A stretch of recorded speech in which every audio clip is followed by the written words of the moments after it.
What's going on, everyone? This is Kevin here, coming at you with my LG Stylo 6 tips and tricks. So stay tuned as we check out a variety of different hidden features with the phone.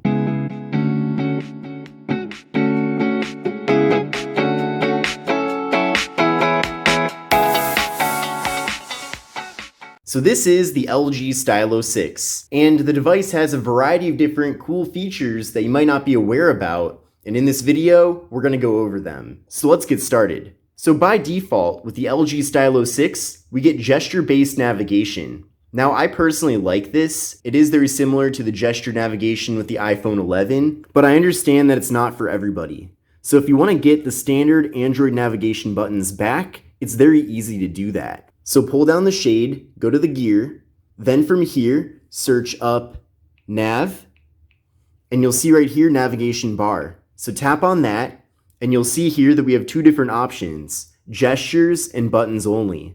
So another thing too that you might want to keep in mind is that you can adjust the back gesture sensitivity if you do decide to go ahead and use the gestures. And if you're completely new to the gestures and you do want to learn how to use them, then there is a dedicated gesture guide, and you can go through this guide and it will show you all the various gestures available so that you can learn how to use them. At the very least, I feel like you should learn how the gestures work before going back to the standard Android navigation buttons, but feel free to do whatever you want. Now to get the buttons back, just tap on buttons only, and then from there, the phone will update so that you now have the standard Android navigation buttons. Now, in addition to that, you can change the combination of the buttons by tapping on button combination.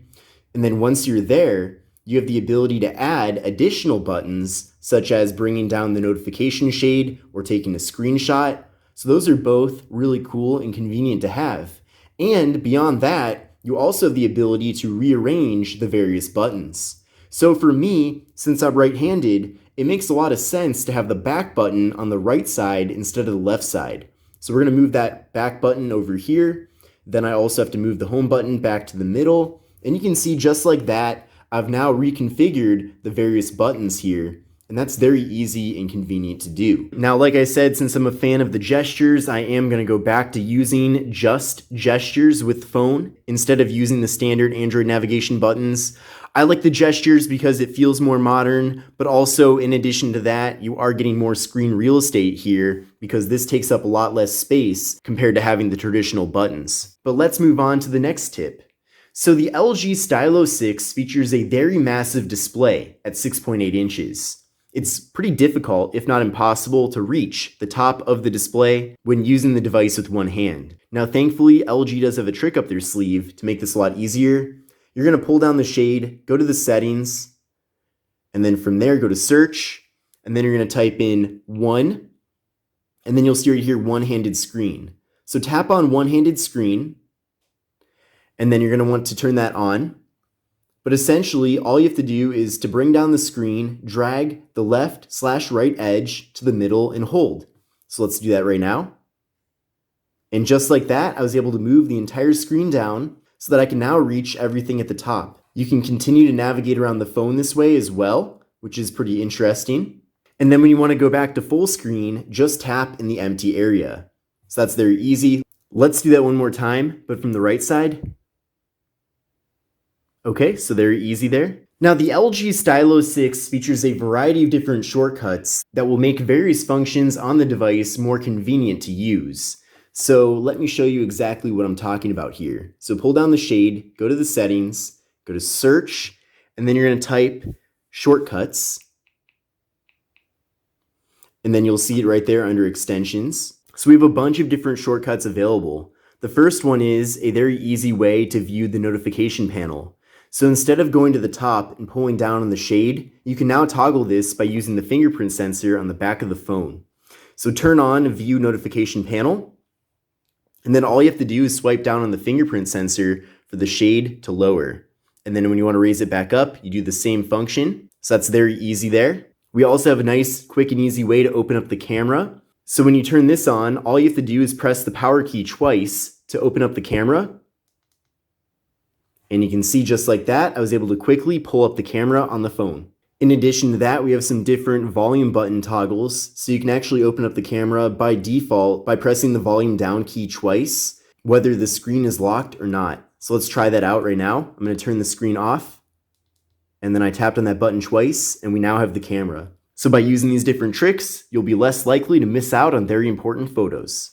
Now we do have a dedicated Google Assistant button on the left side of the phone. Now I personally never would use that button, so you do have the ability to turn off that key just in case you're concerned about accidentally tapping on it. Now if your LG Stylo 6 starts to run a little bit slower, then I have you covered. So for this next tip, you're going to pull down the shade, you're going to go to the settings, you're going to go to search, and you're going to type in smart and then clean, and then you'll see right here smart cleaning. So go to there, and you can see right now it will show you how many gigabytes is in use and also how much memory is in use. And then from here, you can tap on Optimize Phone, and it will begin optimizing the device by deleting unnecessary files. It will stop unused apps. And you can see right here, I did free up some internal storage and memory. So I recommend doing this like once every 2 weeks. I think that's a good amount. And when you do it on a regular basis, you will be able to have your Stylo 6 perform as well as it can. Now, for some reason, by default, LG doesn't give us an app drawer, but you can get this feature by enabling it through the settings. So let me show you how to do that. So pull down the shade, go to the settings, and then you're gonna search drawer, and then you'll see right here, home and app drawer. So tap on that. So by default, it's set at the top option, which is just home. It will show all your apps on the home screen. So what you're going to want to do is turn on home and app drawer. And then you have a choice of whether or not you want the app drawer icon. So I personally don't need that icon because I have no issue with just swiping up on the home screen. So I did turn that off to save some space, but you do have that option. Also, there's Easy Home. So it's a really simple layout with a large font size. So that's great for smartphone users that are a little less technically advanced. So if you're setting this phone up for yourself or someone else and you want a super simple layout, then you might want to give Easy Home a try as well. But I hope you enjoyed these tips and tricks about the LG Stylo 6. Definitely a very awesome, new, exciting device from LG. Now, if you want to check out other videos on the channel about the device, then I definitely invite you to do so. Also, make sure to hit that sub button, like the video, and leave in the comments any other suggestions about other videos that I can make about the LG Stylo 6. But this is Kevin here. I hope you enjoyed the video, and I will see you in the next one.